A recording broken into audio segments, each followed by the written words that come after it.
Shalom, jemaat kami anugerah yang terkasih dalam Tuhan. Apa kabar? Doa saya, Bapak Ibu senantiasa dalam keadaan sehat.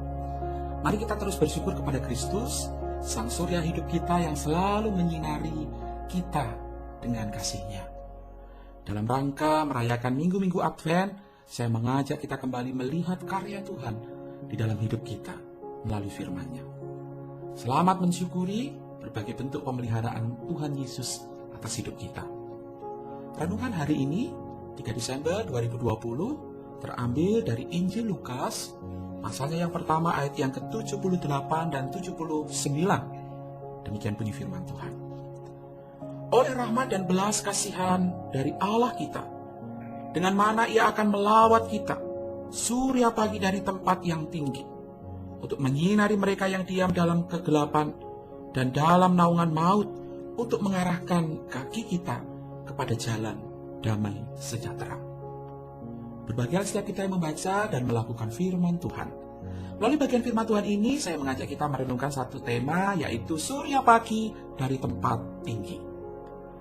Bapak Ibu, bagian firman Tuhan yang tadi saya bacakan ini merupakan nyanyian Zakaria. Nyanyian ini biasa dikenal dengan nama Benedictus, berasal dari kata Latin untuk praise be atau terpujilah. Dan ini diambil dari kata yang mengawali nubuatan ini. Hal ini mirip dengan nyanyian pujian Maria di dalam Injil Lukas, pasal pertama ayat 46 sampai 55, yang dalam bahasa Latin diberi judul Magnificat. Lagu-lagu yang mereka nyanyikan ini di dalamnya menyatakan pengharapan Israel kepada Allah dan janji-janjinya sebagaimana yang dinyatakan di dalam Perjanjian Lama.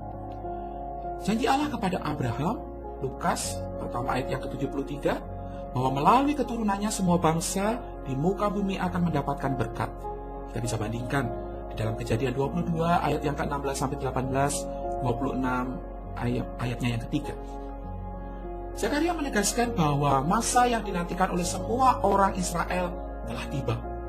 Apa yang dijanjikan oleh nabi-nabi mengenai tunas Daud kini telah hampir tiba. Dan tanda dari penggenapan akan janji Allah itu dimulai dari kehidupan keluarga Zakaria terlebih dahulu, di mana seorang anak laki-laki bernama Yohanes akan lahir dari rahim istrinya Elisabet yang secara usia tidak mungkin lagi memiliki anak. Lukas 1 ayat 67 sampai 79. Zakaria sempat ragu, sampai akhirnya dia bisu beberapa waktu lamanya. Tapi kini Zakaria terbebas dari kebisuannya. Kemudian dia dikuasai oleh Roh Kudus, sehingga ia bernubuat dan memuji Allah, Allah Israel, Allah yang melawat umatnya dan membawa kelepasan bagi mereka.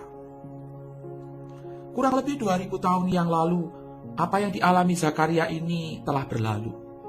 Namun kebenarannya tetap relevan bagi kita yang saat ini dalam masa-masa kita merayakan Natal. Allah Sang Surya pagi dari tempat yang tertinggi itu datang untuk melawat setiap kita, umat yang dikasihinya. Pernyataan Zakaria ini memberikan kepada kita dua kebenaran penting untuk kita renungkan. Yang pertama, surya pagi dari tempat tertinggi menyatakan siapa dan dari mana Allah yang datang melawat umatnya. Seiring berjalannya waktu, seringkali perayaan Natal menjadi sebuah ironi. Ironi karena Natal hanya dipandang sebagai sekedar hari raya, sama seperti hari raya pada umumnya, di mana aksesoris, baik itu hiasan, makanan, acara, menjadi hal yang utama. Tidak hanya itu, Natal menjadi ironi karena Natal dipandang sebagai holiday, di mana akan ada libur panjang, dan ini menjadi kesempatan bagi kita untuk jalan-jalan. Apalagi dalam masa-masa pandemi seperti saat ini, kita seringkali sangat menginginkan yang namanya libur panjang, dan segala kepenatan kita ini menjadi alasan untuk kita menikmati berbagai macam perjalanan yang menyenangkan melalui liburan Natal ini. Nggak salah sih, tetapi kalau ini menjadi hal yang paling penting, betapa ironisnya Natal. Natal akan menjadi penuh makna tak kala kita menyadari dari mana asalnya Allah yang hadir dalam rupa manusia. Allah yang ada di surga, Dia rela datang ke dunia menjadi sama dengan manusia. Dan inilah keistimewaan Natal. Keistimewaan Natal tidak terletak pada pernak-pernik hiasan dan makanan. Keistimewaan Natal terletak kepada siapa yang hadir, siapa yang menyinari, siapa yang menggenapi janji pengharapan akan keselamatan. Dan dialah Allah yang dari surga mengambil rupa hamba dan hadir di tengah-tengah kita. Itulah keajaiban Natal. Oleh sebab itu, kita akan mengalami keajaiban Natal tak kala kita melihat fokus kita kepada siapa yang datang. Dan kita sambut dan puji Dia, dan kita berikan tempat Dia di dalam hati kita. Dan Dialah Tuhan Yesus Kristus. Yang kedua, surya pagi dari tempat tertinggi juga menyatakan apa yang Allah lakukan bagi kita. Keagungan dan kemuliaannya harusnya membuat Allah mendapatkan pelayanan VIP. Tapi apa yang terjadi? Sungguh, Alkitab mencatat tiada tempat baginya. Yang ada hanyalah palungan hina untuk menghangatkan tubuh ringkihnya. Untung saja ya, Tuhan kita ini gak baperan. Sebab Dia tahu bahwa tujuan utama sang surya pagi itu datang adalah untuk melawat umatnya. Apa artinya melawat? Kata ini tentu kata yang tidak asing bagi kita. Melawat itu biasa identik dengan kunjungan, baik itu ke rumah sakit, ke penjara, kunjungan gereja, dan sebagainya. Namun kata melawat ini muncul di dalam sebuah kalimat puji-pujian. Kata melawat dalam bagian ini berarti berkunjung dan memberi pertolongan. Tidak hanya sekedar berkunjung, menjenguk, tetapi menolong dan memberi pertolongan. Bapak Ibu, kedatangan Kristus itu saya bayangkan seperti ini. Keadaan kita ini sudah tidak tertolong lagi. Kita ini hopeless. Kita ini tidak ada harapan. Oleh karena begitu buruknya dosa dan pelanggaran kita. Kita sudah hampir berhenti berharap. Ternyata pertolongan datang. Mestinya sudah tamat. Malah lolos dan selamat. Oleh sebab itu, kita harus selalu mengucap syukur dan memuji-muji Allah kita. Karena Dia mau datang dari tempat yang tertinggi untuk melawat, untuk menolong setiap kita. Amin. Mari kita bersama-sama berdoa.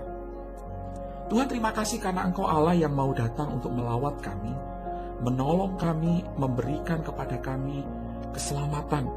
Kami yang sebelumnya hidup di dalam ketiada pengharapan, tetapi oleh karena pertolongan-Mu, oleh karena lawatan-Mu, kami boleh diselamatkan. Terima kasih. Saat ini kami berdoa bagi para pemimpin kami di Indonesia. Kami berdoa kiranya mereka menjadi pemimpin yang takut akan Tuhan, menggunakan akan jabatan yang dipercayakan untuk kesejahteraan rakyat, bukan untuk kepentingan golongan, bukan untuk kepentingan kelompok mereka, ataupun juga kantong pribadi mereka. Tapi mereka sungguh-sungguh takut akan Tuhan, karena setiap hal yang mereka lakukan akan dipertanggungjawabkan di hadapan. Terima kasih ya Bapak. Kami juga tetap terus berdoa menyerahkan untuk ibadah online maupun onsite yang diadakan dalam masa-masa pandemi ini. Kami terus berdoa biarlah ibadah ini terus membuat umat Tuhan makin bertumbuh ke arah Kristus. Mungkin ada banyak hal yang tidak mudah, tetapi itu tidak menjadi halangan bagi kami untuk bertumbuh. Tapi justru membuat kami menemukan hal-hal yang esensial bagaimana seharusnya kami beribadah dan menyembah Tuhan. Tuhan berkati. Terima kasih Tuhan, inilah doa kami.